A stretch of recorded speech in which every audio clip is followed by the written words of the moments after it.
I'm Cassandra Webb, 34, sitting at the defense table in my own courtroom, thumb tracing the red wolf scarf in my lap.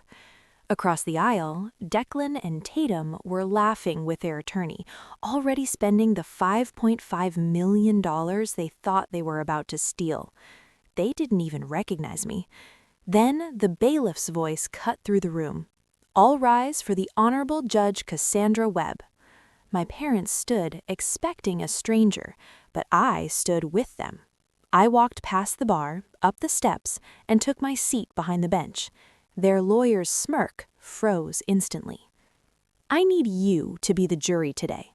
If your parents threw you away like luggage to make a profit, would you let them back in for a second chance? Or would you destroy them? Drop a guilty or innocent in the comments right now. I want to see where you stand before I tell you what they did." It was 1994, and O'Hare International Airport was the loudest place on Earth. Terminal 3 hummed with a frequency that vibrated right through the soles of my sneakers. People were rushing, announcements were chiming, and the conveyor belts buzzed with an endless mechanical drone. But I didn't feel part of the motion. I felt like a stone in a river, stuck and heavy, while everything else flowed around me. I was 5 years old, wrapped in a red wolf scarf that scratched my neck. It was itchy and too long, dragging on the dirty linoleum, but I refused to take it off. It was the only thing standing between me and the biting draft of the automatic doors. Declan and Tatum were walking ahead of me. They weren't holding my hand. They were checking their watches, their movements sharp and synchronized. They didn't look like parents who were about to lose a child. They looked like people running late for a business meeting. They looked annoyed. Tatum glanced back, her eyes narrow. "Keep up, Cassandra, you're slowing us down." They led me past the ticket counters, past the happy reunions at the gate, all the way down to the oversized baggage claim. It was a cavernous industrial space where golf clubs and car seats were spat out onto a metal carousel. The air smelled like jet fuel and stale coffee. "Wait here," Declan said. He pointed to a metal bench bolted to the floor. "Watch the bags. We have to go get the tickets. Don't move until we come back." "How long?" was my small voice. "Just count the bags," Tatum said, not looking at me. She was looking at the exit signs. "Count 500 bags. By the time you finish, we'll be here." I sat down. I pulled the red scarf up over my nose, and I started counting. 2, 3, a set of skis, a guitar case, a cardboard box taped shut. I counted to 50. I counted to 100. The crowd thinned out. The buzz of the belts became rhythmic, hypnotic. 200, 300. By the time I reached 500, the carousel had stopped moving. The other passengers had collected their things and left. The light seemed to dim, humming with that low voltage sound that only lonely places make. I sat there gripping the wool of my scarf, and I realized something that a 5-year-old shouldn't have the vocabulary to understand. They weren't late, they weren't lost. The look on their faces when they walked away hadn't been panic, it had been relief.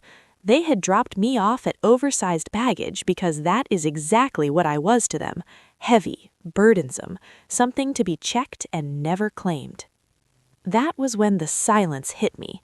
It wasn't a peaceful quiet. It was a heavy, suffocating blanket that pressed down on my chest until I couldn't draw a breath. That silence broke something inside me. It stole my voice. 4 years after that night, I barely spoke. I let the world happen to me because I was too afraid to make a sound. It took me 30 decades to learn that silence could be a weapon, not just a wound. Today, when I sit on the bench and the courtroom goes quiet waiting for my ruling, I control the silence. I use it to command respect. But back then, in Terminal 3, the silence commanded me. It told me I was nothing. I don't know how long I sat there frozen. Eventually, a security guard on a Segway rolled past, did a double take, and circled back. But before he could say anything, a man in a gray suit stepped out from the shadows of a pillar. He had been standing there for a while, I realized later, watching, waiting to see if anyone would come back. He was tall, with kind eyes behind wire-rimmed glasses. He didn't look like a hero. He looked like an accountant. "She's with me," the guard said, reaching for his radio. "I'm calling social services." "No," the man said. His voice was soft but cut through the air like steel. He walked over and knelt in front of me, ignoring the grime on the floor. He didn't touch me. He just looked at me right in the eyes, acknowledging my existence. "My name is Gideon," he said. "I saw them leave. I'm sorry." He didn't lie. He didn't say they were coming back. He told me the truth. And in that moment, he saved me from the lie I was trying to tell myself. He stayed with me until the police arrived. He stayed through the foster care placement, and eventually, he stayed for good. He was the safety net that caught me when my own blood let me drop. Gideon died on a Tuesday morning, quietly, the way he had lived. There was no fanfare, no headlines, just a small service attended by the shelter staff he had secretly funded for decades. I sat in the front row, wearing the red scarf, feeling the weight of the silence return. He had been my anchor, the one person who proved I wasn't just luggage to be left behind. Then came the reading of the will. I expected the house, maybe a modest savings account. Instead, the lawyer handed me a portfolio thick with documents. Gideon wasn't just a retired accountant. He was an angel investor who had backed 3 of the biggest tech startups in the 90s. He had lived simply so he could give generously. The final number was $5,500,000, $100,000 for every year of his 55-year career. He left it all to me. The news broke 2 days later. Local judge inherits secret fortune. It was the beacon I had dreaded. It took exactly 48 hours for the phone to ring. It wasn't a call, it was a process server.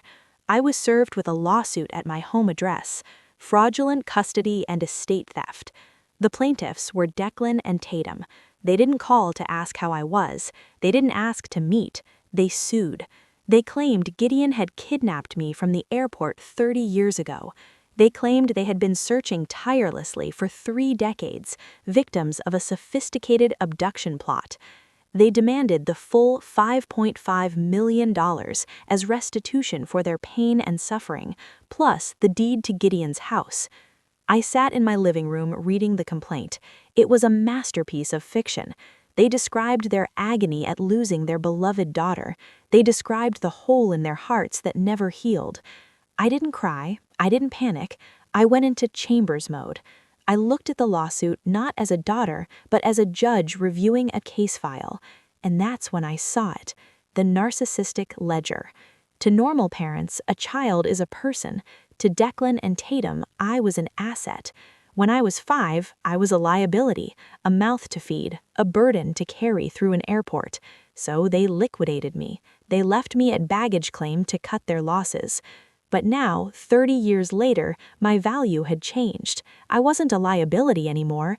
I was a receivable. I came with a $5.5 million price tag. They weren't back because they missed me. They were back because their investment had finally matured and they wanted to cash out. It wasn't love, it was accounting. They were trying to balance their books with my life. And the audacity of it, the sheer unmitigated greed, burned away the last vestiges of the frightened little girl inside me. They thought they were suing a victim. They didn't realize they were suing the law itself. I put the papers down. I didn't call a lawyer immediately. Instead, I walked to the mirror and looked at myself. I saw the eyes of the child who counted to 500. I saw the woman who had put criminals behind bars for less than this. "Motion denied," I whispered to the empty room. I picked up my phone and dialed the best forensic accountant in the state. "I need you to dig," I said. "Go back to 1994. Find everything." They wanted a fight. I would give them a war, and I would make sure the cost of this lawsuit was everything they had left. I didn't answer the lawsuit. I didn't call Declan or Tatum to scream or beg or ask why. That's what a daughter would do. I wasn't a daughter anymore. I was a plaintiff, building a case against 2 defendants who had made a fatal calculation error. I went into chambers mode. In my line of work, we don't operate on feelings, we operate on evidence. I called Rhea Porter, the most ruthless forensic accountant in Chicago. I gave her one instruction: go back to 1994. Find out where they got their money, because grifters don't change. If they were greedy enough to sue me now, they were greedy enough to have tried to profit off me then. You don't just walk away from a child and not try to capitalize on the loss. For 3 days, my dining room table turned into a war room. We pulled tax returns, old property records, and court archives that smelled like dust and rot. Most people think the past is buried. It isn't. It's just waiting on microfiche. Rhea found the anomaly on a Tuesday night. "Cassandra," she said, her voice flat, "look at 1995. I leaned over her shoulder. There, buried in a stack of digitized court filings from Cook County, was a civil suit docket number: Declan and Tatum versus American Continental Airlines. They hadn't just walked away, they had sued the airline. I pulled the full case file. My hands didn't shake. They were steady, cold, turning the pages of my own erasure. The complaint was a work of art. They claimed that on November 6, 1994, they had entrusted their beloved daughter to an airline agent at the gate for an unaccompanied minor flight to visit a sick relative. They claimed the airline had been negligent.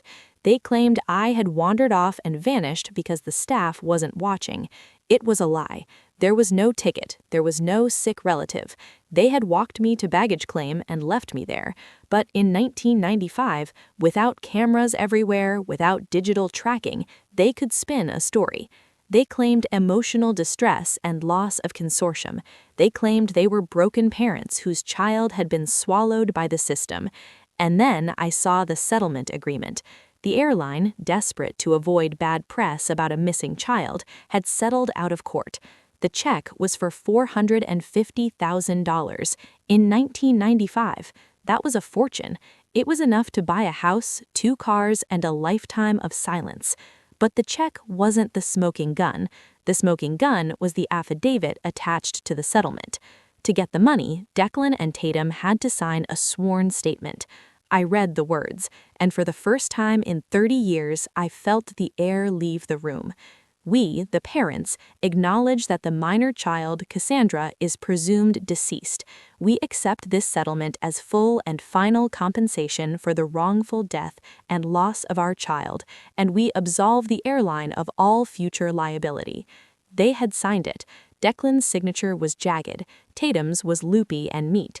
They had legally declared me dead. They had looked at a piece of paper that said I didn't exist anymore, and they had signed it in exchange for a check.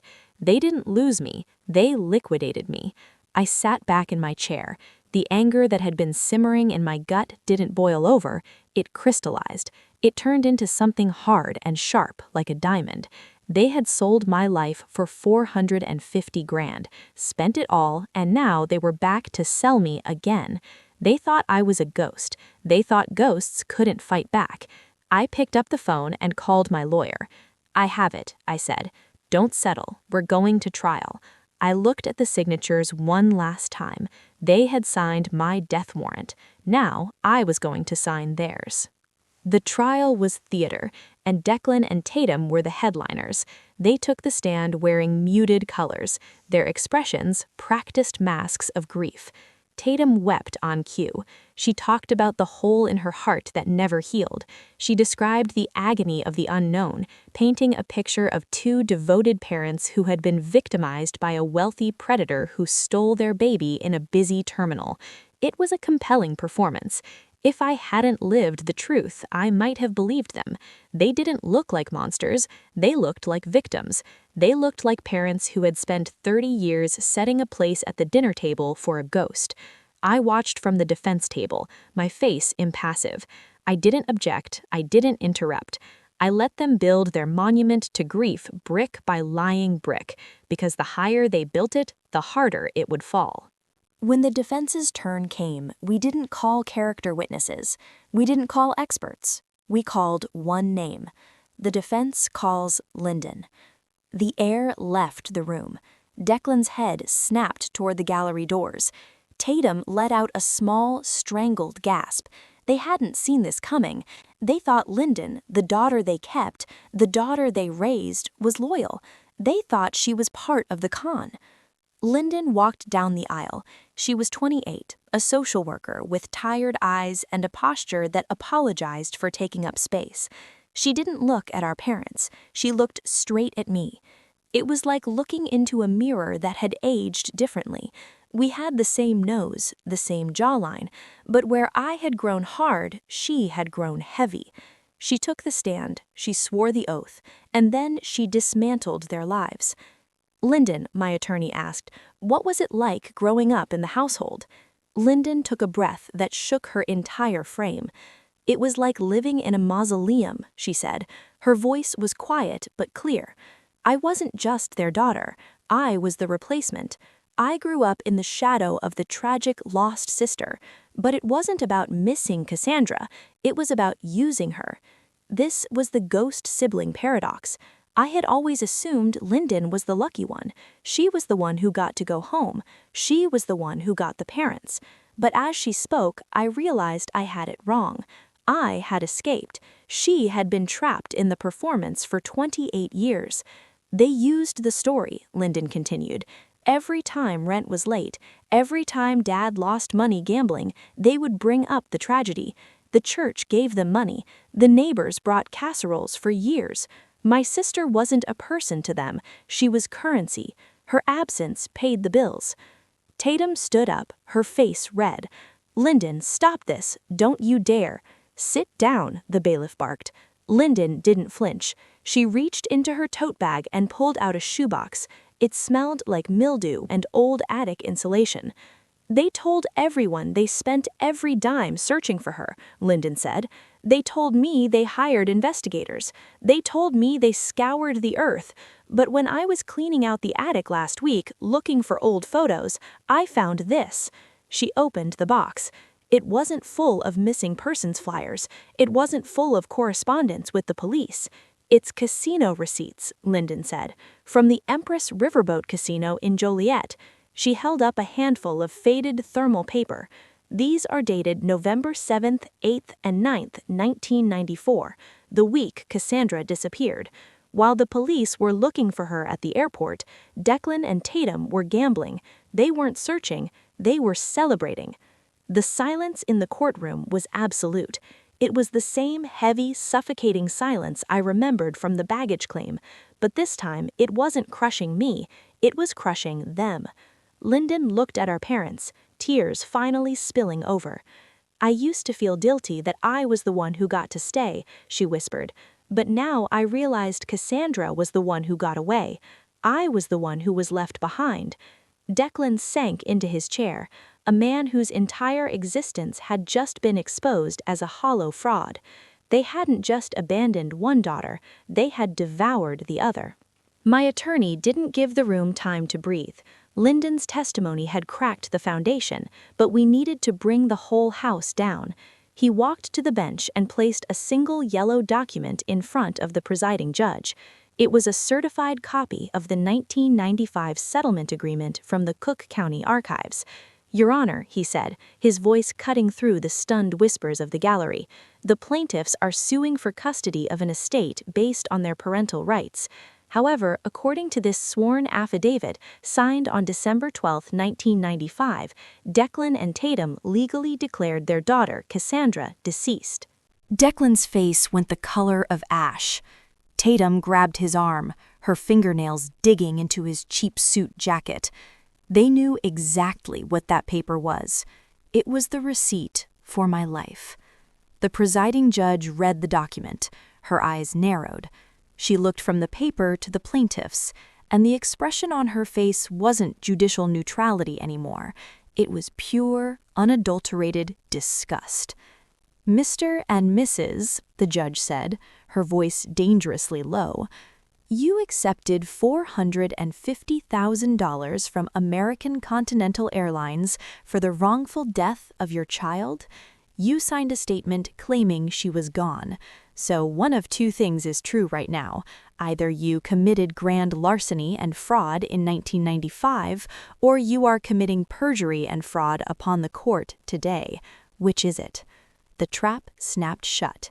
If they admitted I was alive back then, they were felons who had stolen $500,000. If they stuck to their story that I was dead, they had no standing to sue me now, because ghosts don't have heirs. Their lawyer, realizing he had been led into a minefield, physically stepped away from them. He began packing his briefcase. I stood up. I didn't ask for permission. I didn't wait for my lawyer to speak. I walked around the defense table and stood in the center of the aisle, facing them. For 30 years, I had been afraid of these people. I had let their memory haunt every quiet room I entered. But looking at them now, shivering, trapped, and small, I realized I wasn't looking at monsters. I was looking at parasites. "You sold me," I said.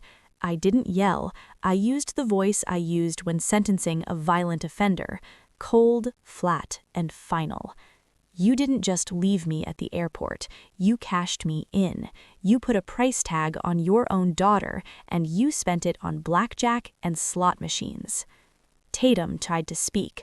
She opened her mouth, tears streaming down her face. The same performance she had used on the church, the neighbors, and Lyndon. "Cassandra, please," she choked out. "We were young. We were scared. We loved you."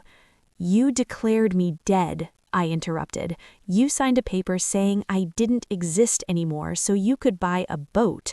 Well, congratulations, you were right. The daughter you had is dead. She died in Terminal 3. I leaned in closer, letting the silence stretch until it was almost unbearable. This was the gavel of silence. I wasn't drowning in it anymore. I was wielding it.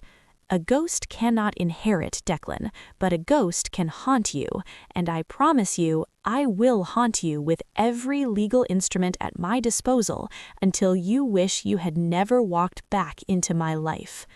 The presiding judge banged her gavel. It sounded like a gunshot.